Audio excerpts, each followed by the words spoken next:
Hi viewers, എല്ലാവർക്കും flowers and fruits വേൾഡിൻ്റെ പുതിയൊരു എപ്പിസോഡിലേക്ക് സ്വാഗതം. ഇന്ന് നമ്മൾ പറയാൻ പോകുന്ന ഒരു ഫ്രൂട്ട് പ്ലാന്റിനെ കുറിച്ചിട്ടാണ്. കുലകുത്തി ഉണ്ടാകുന്ന ഒരു സീഡ്ലെസ് ലെമണെ കുറിച്ചാണ് ഇന്ന് നിങ്ങളെ ഞാൻ പരിചയപ്പെടുത്തുന്നത്. സാധാരണ ലെമണിൽ നിന്നും കുറച്ച് വ്യത്യസ്തത നിറഞ്ഞതാണ് സീഡ്ലെസ് ലെമൺ എന്ന് പറയുന്നത്. പേരിലുള്ളതുപോലെ തന്നെ ഉള്ളിൽ കുരു ഉണ്ടാവില്ല. നമ്മൾ കട്ട് ചെയ്യുമ്പോൾ നമുക്ക് കട്ട് ചെയ്ത് നോക്കുമ്പോൾ കറക്റ്റ് കാണാനായിട്ട് സാധിക്കും. എന്നാൽ നല്ല ഫ്ലഷ് ആയിരിക്കും, ഉള്ളിൽ നല്ല ഫ്ലഷും അതുപോലെ തന്നെ നീര് കൂടുതലായിരിക്കും. സാധാരണ നമ്മളൊരു ലെമൺ കട്ട് ചെയ്തിട്ട് വെള്ളം ഉണ്ടാക്കാൻ ഉപയോഗിക്കുന്ന അത്രയും കണ്ടൻറ്റ്, അതായത് അത്രയും എണ്ണം വേണ്ടി വരില്ല ഈ ഒരു ലെമണിൽ നിന്ന് നമുക്ക് ഒരു വെള്ളം ഉണ്ടാക്കിയെടുക്കാനായിട്ട്. അതുപോലെ തന്നെ വലിപ്പക്കൂടുതൽ നല്ലോണം ഉണ്ട്. നമ്മുടെ സാധാ ലെമണിൽ നിന്ന് വലിപ്പം കുറച്ച് കൂടുതലാണ് ഈ ലെമൺ ഉള്ളത്. അതുപോലെ പക്ഷേ പർപ്പസും കാര്യങ്ങളൊക്കെ തന്നെ നമുക്ക് സാധാ ലെമണിൻ്റെ പോലെ അച്ചാറിടാനും സ്ക്വാഷ് ഉണ്ടാക്കാനൊക്കെ തന്നെയാണ് യൂസ് ചെയ്യുന്നത്.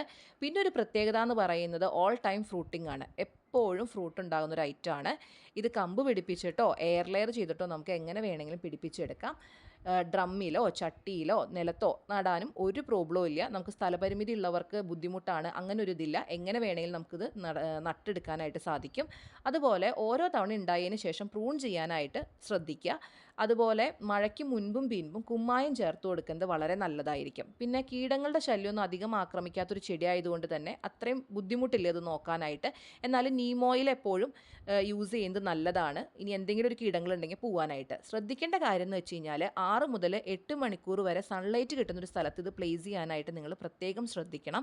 അതുപോലെ വെള്ളം ഡെയിലി നമുക്ക് അപ്ലൈ ചെയ്യാം, പക്ഷേ വെള്ളം കെട്ടി നിൽക്കാനായിട്ട് പാടില്ല.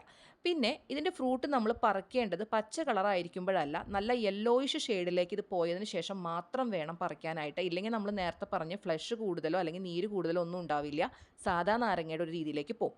പിന്നെ സാധാ നാരങ്ങ വെള്ളം നമ്മൾ ഉണ്ടാക്കി വെച്ച് കുറച്ച് നേരം കഴിയുമ്പോൾ ഇത് കുടിച്ചില്ല എന്നുണ്ടെങ്കിൽ കയ്പ്പ് നമുക്ക് ഫീൽ ചെയ്യും അല്ലേ. പക്ഷേ ഇതങ്ങനെയല്ല. നമുക്ക് കട്ട് ചെയ്ത് വെച്ച് നമുക്ക് വെള്ളം ഉണ്ടാക്കി കഴിഞ്ഞാൽ എത്ര നേരം കഴിഞ്ഞാലും നമുക്ക് എന്ത് ചെയ്യാം, അത് കുടിക്കാൻ. അതിനൊരു കയ്പ്പ് ഉണ്ടാവില്ല. അതിന് കാരണം എന്ന് വെച്ചാൽ കുരു ഇല്ലാത്തതാണ് ഇതിന് കയ്പ്പ് ഇല്ല എന്നൊരു കാരണം വരുന്നത്.